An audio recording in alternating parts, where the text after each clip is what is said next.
Vamos a seguir conversando sobre este mismo tema, es por eso que nos acompaña en el estudio Leonardo Moreno, él es defensor regional metropolitano norte. ¿Cómo está? Leonardo, muchas gracias por acompañarnos.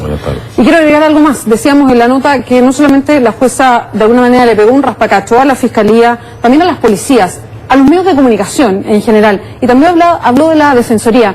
Leonardo, ¿usted comparte lo que dijo la jueza? A ver, yo creo que hay que tomar los comentarios de la jueza dentro de un contexto de razonabilidad. Lo que la jueza dice no es distinto de lo que dice la comisión de expertos generada por este gobierno precisamente para revisar la reforma y mejorarla.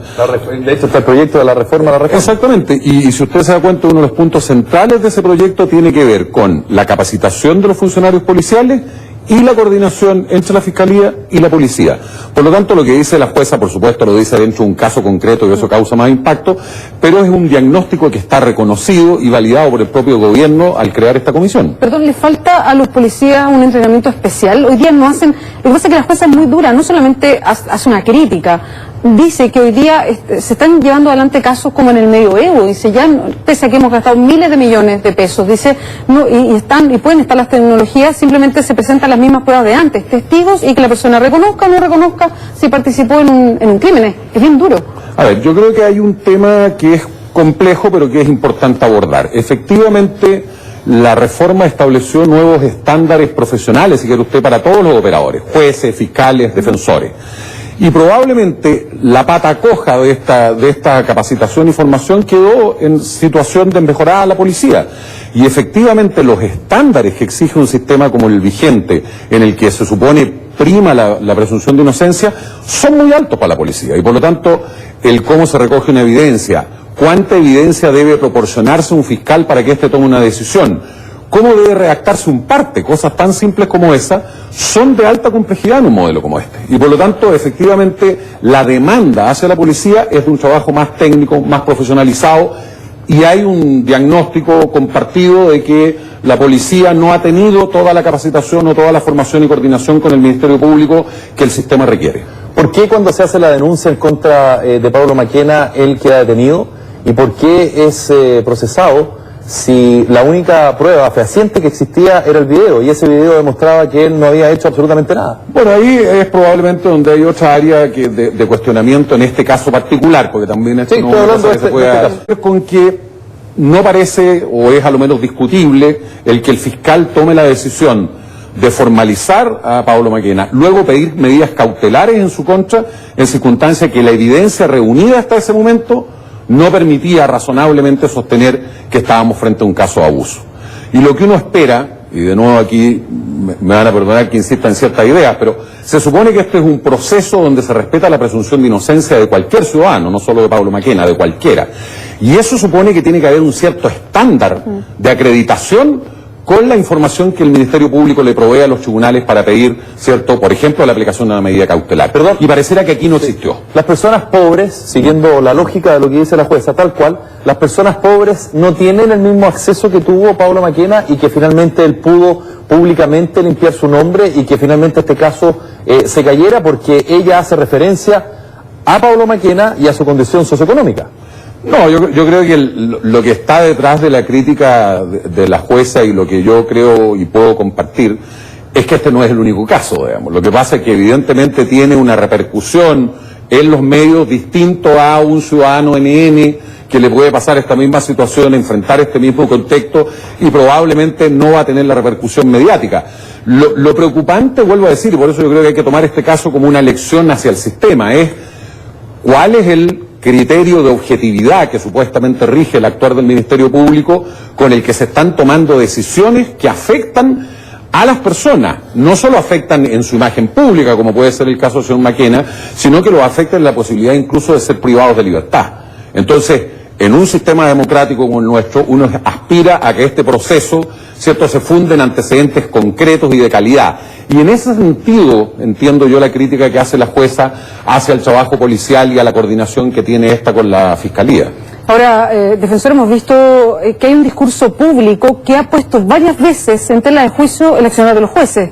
Directamente viene desde el Ministerio del Interior. Lo hemos visto ahora último con distintos fallos en casos en la Araucanía, lo vimos antes en el caso Bomba, antes en el caso del pakistaní, que son como emblemas de asuntos de los que estamos discutiendo ahora. Y el discurso permanente es que el juez, que algo pasó con los jueces, y endosan de alguna manera parte de la responsabilidad de lo que pasa en los jueces. Independiente que pueda haber fallos que uno discrepe y uno diga, mira, aquí el juez, yo creo, pero en la generalidad lo que entiendo que dice la jueza además es, perdón, aquí yo fallo con lo que me entregan, y lo que me entregan hoy día es deficiente. Bueno, efectivamente una de las características del sistema acusatorio que existe en Chile hoy día es que precisamente los jueces abandonan el rol de investigadores, de recopiladores de evidencia, de prueba. Como era antes. Como era antes, efectivamente. Hoy día son los operadores, los fiscales, los defensores, los querellantes intervienen, los que tienen que proporcionarle al juez los antecedentes con los cuales éste resuelve. Y efectivamente un juez no tiene la atribución de completar, si quiere usted, esos antecedentes, sino que tiene que basarse en aquello que las partes le dicen. Y efectivamente entonces es razonable sostener que cuando un caso no se falla como creyéramos nosotros como ciudadanía que debiera hacerlo o jurídicamente debiera hacerlo, el problema está o en la fiscalía o en las defensas. El problema ordinariamente no está en el juez. Lo que usted le puede exigir a un juez es que resuelva fundadamente, que dé las razones, que explique por qué está absolviendo o condenando. Pero de las cosas del sistema antiguo, y corríjame si me equivoco, era clave para el juez que investigaba lo que decían los testigos y las confesiones. En este caso, aparentemente se tomó eso. Vuelvo a lo mismo, yo creo que este caso tiene una particularidad, es que había evidencia concreta, autoevidente por decirlo de alguna manera, como es el video en cuestión, que permitía razonablemente al fiscal haber tomado otra decisión respecto del caso. Y eso es lo que llama la atención, ¿cierto? Porque hay un principio que rige la acción del Ministerio Público, que es el principio de objetividad. Y ese principio de objetividad dice que el fiscal, por supuesto, está para perseguir, pero tiene que razonablemente aceptar las tesis de defensa o los planteamientos que se le haga por la parte afectada por esa persecución cuando estos aparecen como plausibles. Y yo diría, y yo creo que el público lo ha visto así, que ese video demostraba que no había ninguna circunstancia de abuso. Más allá que corresponda que los medios pidan disculpas, como lo hizo en particular Canal 13, lo hizo Martín Cárcamo comunicándose telefónicamente con Pablo Maquena, lo dijo anoche en el programa nuestro de Mentiras Verdaderas y hoy en pantalla, ¿no es verdad? Los fiscales, ¿por qué no piden disculpas? A ver, la verdad es que es bien difícil que yo le pueda decir por qué un fiscal no pide disculpas. Estoy llamando el argumento, pero acá mucho se ha hablado de la fiscalía, lo habló la jueza, ¿no es verdad? Y habló, como decía Beatriz, bueno, con mucha vehemencia, hizo un juicio incluso de Pablo Maquena, pero resulta que su detalle, finalmente el que se equivoca fue el fiscal, o la fiscal en este caso. Bueno, un tema relevante, probablemente ni siquiera se ha debatido en este país, pero que es un tema que no es menor en otros países, es que efectivamente las decisiones que toma una autoridad tienen que tener un grado de responsabilidad cuando esas decisiones aparecen como erróneas o injustificadas. Y un problema... Pasa a llevar la honra a las personas, como en este caso. Y yo creo que en el caso chileno tenemos un problema con la regulación que tiene el Ministerio Público en términos de cuál es la responsabilidad personal que asumen esos fiscales por las decisiones que toman. En el sistema americano, si un fiscal se enfrentara a un caso como este, eventualmente, en un caso evidente, ¿cierto?, tomara decisiones erróneas, probablemente como es electo, probablemente no lo elegirían de nuevo. El tema es ¿cómo compatibiliza usted dos cosas que son importantes sin mirar desde la perspectiva del Ministerio Público? El Ministerio Público tiene que tener autonomía e independencia para poder investigar, porque si no se va a ver objeto de ciertas presiones.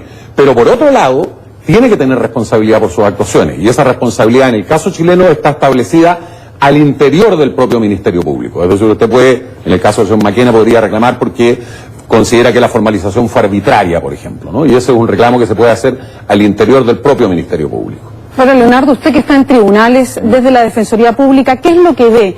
¿Dónde falla? ¿Dónde tiene el sistema? ¿Dónde está más débil, efectivamente? ¿Es en las policías? ¿Es la forma de investigar? ¿Es como se plantea el caso frente al juez? ¿Qué es lo que hace el Ministerio Público? Yo creo que hay un problema de coordinación entre la Fiscalía y la Policía, que no hay la debida información. Quizás la Policía no entrega toda la información que requieren los fiscales para tomar decisiones, pero también tiene que ver con ciertas lógicas que se han ido imponiendo en el sistema que tienen que ver con esta casi locura por la eficiencia, es decir, que el sistema procese rápidamente muchas causas, las termine ojalá lo antes posible, y de alguna manera eso también va incrementando las posibilidades de error, ¿cierto? Lo razonable es que esclarezcamos efectivamente lo que ocurrió, y eso no necesariamente tiene que ocurrir a las 24 horas, a las 48 horas. Digamos. Con fiscales sobrepasados en su trabajo, tal cual como lo ha dicho en todas partes Pedro Ortuztegui, que es el presidente de la Asociación de Efectivamente, con las cargas de trabajo que hay en el sistema, este es un tema complejo, pero es la realidad que enfrenta un fiscal, y esa realidad le obliga igual a realizar su trabajo con objetividad, cumpliendo estrictamente con la legalidad, porque eso es lo que exige un sistema democrático, digamos. Él no puede no hacer bien su función, ¿cierto?, reclamando para ello la falta de recursos. Bueno, probablemente en cualquier trabajo y en cualquier actividad que se desarrolle en el Estado usted va a encontrar la misma queja, digamos. Entonces, no parece un antecedente suficiente para poder justificar errores que parecieran no ser razonables.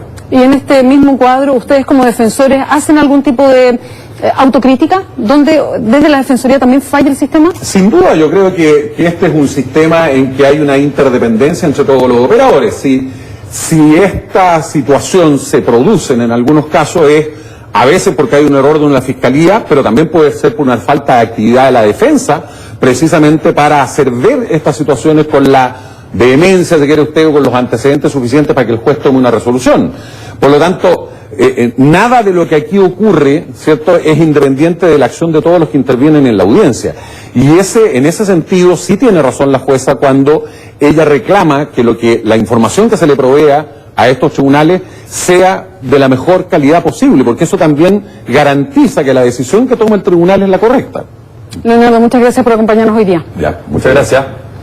Y hay harta reacción en @20 la red. Voy a leer una que es interesante. Raúl III dice: debería protegerse a los acusados de las cámaras hasta que no se pruebe su culpabilidad. Es lo más ético y responsable.